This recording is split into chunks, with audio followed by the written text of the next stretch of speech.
So let's turn to the Gospel of Luke, chapter 15. Luke's Gospel, chapter 15. Luke chapter 15. And let's look at verse 11. Luke 15 and verse 11, and a certain man had 2 sons. And the younger of them said to his father, Father, give me the portion of goods that falleth to me. And he divided unto them his living. And not many days after, the younger son gathered all together and took his journey into a far country, and there wasted his substance with riotous living.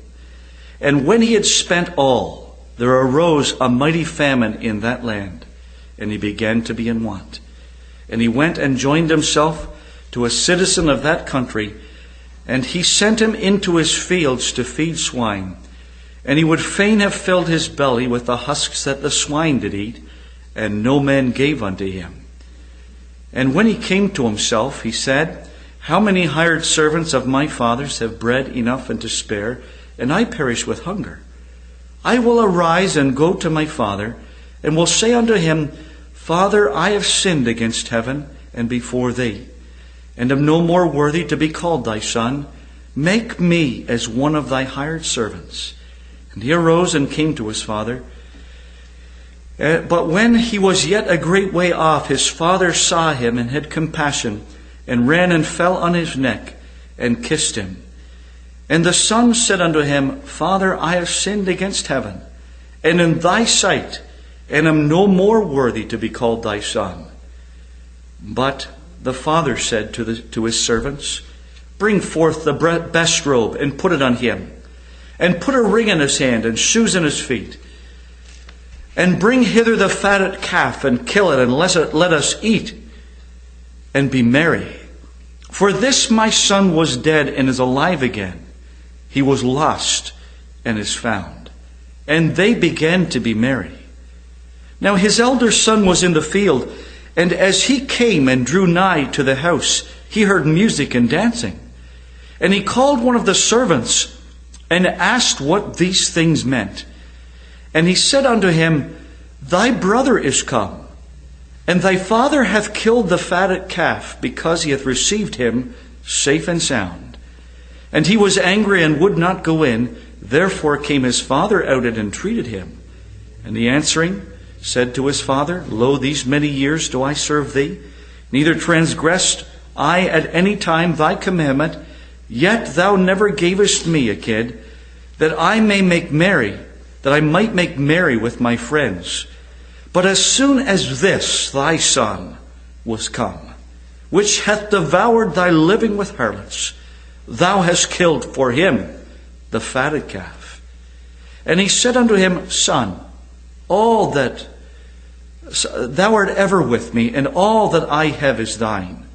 It was meet that we should make merry and be glad, for this thy brother was dead and is alive again, and was lost and is found. This is a common story, but we read it all just in case some need a refreshing course, or maybe some are not familiar with it, and we cannot go wrong by reading the Word of God. But I'm thinking of 2 sons that had an opportunity for the father's house. And yet at the end of the story, there was one that never went in and one that was inside. And that's really what I'm thinking about. Because you see, when these meetings are on, and really it's not just that the meetings are on, but it's a special time when meetings are on. Because the Spirit of God works and deals in that period of time. And sometimes our mind these things are fresh in our mind because we are hearing them repeatedly. And it's a special time of visitation sometimes when the gospel is being preached on a consecutive basis. And what is going on is just brought before you on a nice nightly basis is the truth that you have an opportunity to be inside the Father's house. And yet if you're not saved, you are not inside yet. You have an opportunity to go through a door and be saved. But if you are not saved, you have never gone in and you are still outside. And so first of all, when it comes to this story, I want to think of this house with its sons. I want to think of the sons of this house. Because there were 2 sons that were close. There were two sons that really, they would have claimed this house. And yet there was really only one son at the end of the story that we find he was in the house. So let us think then about the first son. The first son was not a very respectable son. He was a son who seemed to be consumed with feelings of want and feelings of greed. He was a son who didn't seem to have much respect. He was a son who really went out to see what was in the great big world. And he was looking and he was grasping for something to satisfy. He was a son with a great big hole on the inside. A son that was not satisfied. A son that was looking for something to satisfy. Now, you see, that just speaks of every human heart. Regardless of who we are. Regardless of whether we have been raised hearing the sound of the gospel, raised in Sunday schools, hearing verses and learning verses. Because you see, that's a great privilege to have. But it does not guarantee salvation. And if you are learning verses, learn them. Put them in there while you're young, while your mind is fresh. Learn those verses. They will be of tremendous value to you. Especially for those that are saved. If you're not saved, my friend, I don't even want to think about what those verses will be to you. In the depths of hell. To be able to quote verses. Learn them. And learn them well. And learn what they mean. And learn how they can speak to you. Listen, when you are reading a verse, read it as if there is something in it for you. What is it saying about me?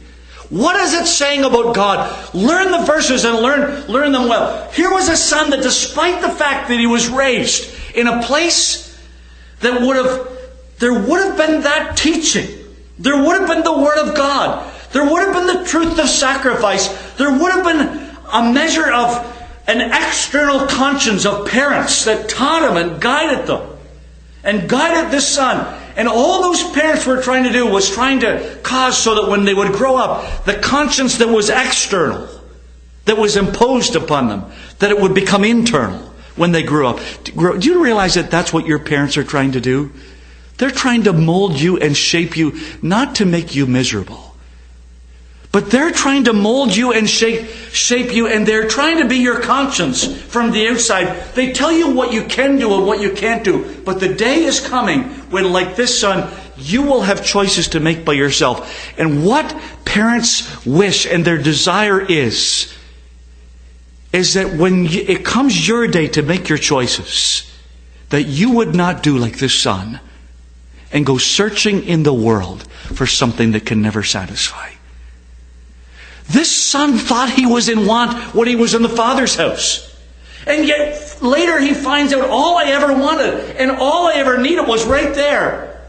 But he had to go a long way around, and he had to come right down to this truth until he found out for himself, I am in want. There is a famine in this world, and there is nothing that can satisfy.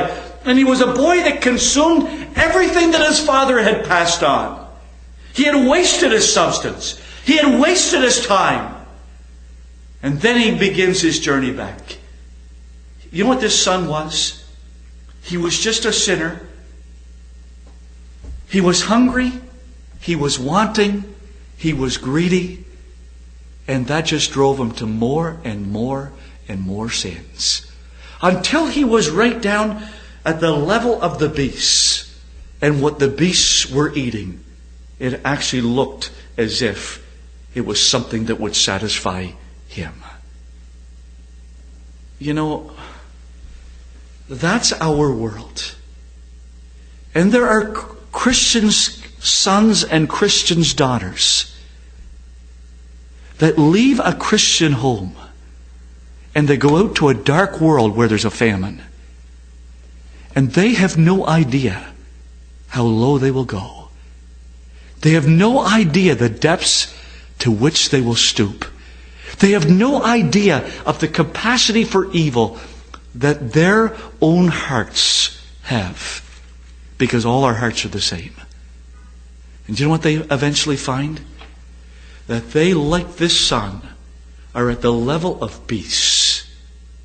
Living in a world where people, without a knowledge of God, and without a care about God. And they stoop to do the same things in the same places. Listen, if there's anything we would like to convey to you, is that there's not one of us in this meeting room tonight that wants you to take that pathway. But by nature, we're the same as him. We are sinners, and we have need, and we have want, and we're empty. No better than anybody else. And as we stand here tonight, whether it is the preachers or those that sit, or whether it is somebody in the street, God says there is no difference when it comes to our heart. Same capacity for evil. Same desire for sin. The same lusts and desires and wants that drive the human heart to sin. And listen, friend, there was this son. That was who he was. He was just a poor boy in a lost world, and he himself was lost. And finally he reaches the bottom, and he comes to himself, and he returns to the Father. That was one son. You know what the other son was like? He's like many of us too. Because he's a son that never really left the house. And he's a son who was working in the field. The field often speaks of the world in the Bible. And so he was still in the field. But he was in the world. He was in the world, but he wasn't enjoying sins with its pleasures. He was consuming himself with the work that was in the world. He was trying just to be productive. He was trying to bring something in his hands. He was still himself looking for something to satisfy, but he was doing it by working. He was trying to offer up something to the Father, that the Father could accept him, and really that he could be happy and satisfied and content with. But you see, neither one could find contentment. Whether it was a son that went deep into sin, or whether it was a son who was working and toiling and depriving himself and searching and trying to find something to offer, neither son were satisfied. Both were lost. Both really were against the Father. Both broke the Father's heart. You see, that's pictures for us. Christians' children sometimes. Again. Because you see, sometimes, and I speak to you as one that was raised the same as you're being raised. You know what I thought? I'm not as bad as my friends. I remember being in grade 1 and my middle name is Kevin. And my siblings used to tease me because I would come home telling about this boy Kevin that was always getting called to the principal's office. And he was always doing this bad thing and that bad thing. And I would come home telling about how bad Kevin had been. And they would tease me and say, we're going to tell Mom that's really you. Because your name is Kevin and it's really you. And you know what? They would get me so steaming mad. Because you know what I thought deep down? I'm not as bad as Kevin. I don't have the same heart as Kevin. But the only difference was that Kevin didn't have a home like I had. He didn't have teaching that I had. He had opportunity for badness and for sin that I never had at that age. I was sheltered and he wasn't. I was even loved. And sometimes I wonder about the love of that home. And you likely think the same. That you're not as bad as other people. And that you're staying close to the house. And maybe there's a certain measure of pride that you would say, well, I haven't disappointed my parents like those other people did. And I'm still at home. And I do the best that I can to do things for them. And I try to help Mother. And I try to help Father. And I try not to disappoint them. If I do things, sometimes I try to keep it from them, just so they won't be sad at the bad things that I do. You see, you are like this other son. You are staying near the house, but you're still outside the house. You are trying to satisfy your own desires and your own sense of right and wrong, and just looking to get by on your own with your own works. That was this man.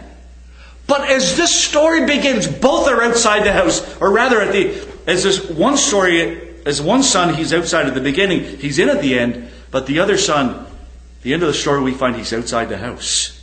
He's not inside. And so tonight, whether it is man or woman, boy or girl, line yourself up. Which son would you rather be at the end of the day? The one who took his place as a sinner, or the one who maintained his righteousness, self-righteousness, and he would not go in? Which are you? Where do you line up? I can tell you that I find myself lining up with the first son. There are things I see in the similarities of the second son, but I have learned in my lifetime the capacity for evil that my heart has. And I have no problem saying that I am the son that was seen. He knew it. His father knew it. Everybody knew it. That he was nothing less than a sinner. He was just a wicked sinner. And he was outside. To the sons of the house. But think with me very briefly about the sides of the house. You know, we've seen some amazing houses when we're out here. We're driving today up the highway, and some of those houses, I mean, they're all multi-angled and going on all different directions and angles and dangles and everything else going. Amazing houses. You would just wonder how many million they put into them. And you would look at the different sides, and maybe there's a sense to which many people look at the gospel, and they look at the gospel message, and they look at the shelter that God provides, and they look at heaven, and they look at it as one of these big houses. There's so many sides to look at, so many features, so many things to think about. But I want to just bring it right down and simplify it to just two sides. That was what really this house had, and it was all that mattered. At the end of the day, just two sides. It wasn't the north side, the west side, east or whatever. It wasn't the top or the bottom. It was nothing like that. It wasn't the front or the back or the side or anything like that. It was just this. There was an inside and an outside. That was the two sides that mattered. This son was near the house. He likely knew all about that house, this last son. He could tell you about it. He even thought, this is my house. Yet he was not inside. He was outside. You know what? You could likely sit down with your friends at school and you likely know more about the shelter, the gospel house, so to speak. You know more about the cross. You know more about the door to heaven. You know more about heaven itself than many, many of your friends. You could tell all about it. And yet, the reality is that if the door were to shut, you're on the outside. For all you know, you are on the outside of all of God's blessings. Do you know what the danger is? Is that you'll be left outside forever. And I don't say that in any way harsh, but with all the tenderness and the compassion of my being. You're outside. And you're in danger of being outside forever. With some inside that you likely never suspected. And everyone you love. And they are inside simply because they wanted to be. And they found out they could be. And so could you. You could be inside. The sides of the house. But what about the standards of the house? Because there was two very definite standards when it came to this house. Do you know what the younger son said? He said, the standard for this house is heaven. He said, I have sinned against heaven and in thy sight, and I am no more worthy to be called a son. Do you know what a sinner does before they're saved? A lost sinner? They just agree with God. I've sinned against heaven. My sin is against God. And if there's anything I am not worthy of, I do not deserve to be in heaven. I deserve to be in hell. If God did what was right, even now, He would send me to hell. But I'll never be there because Christ died for me. And I'm inside. But what about you?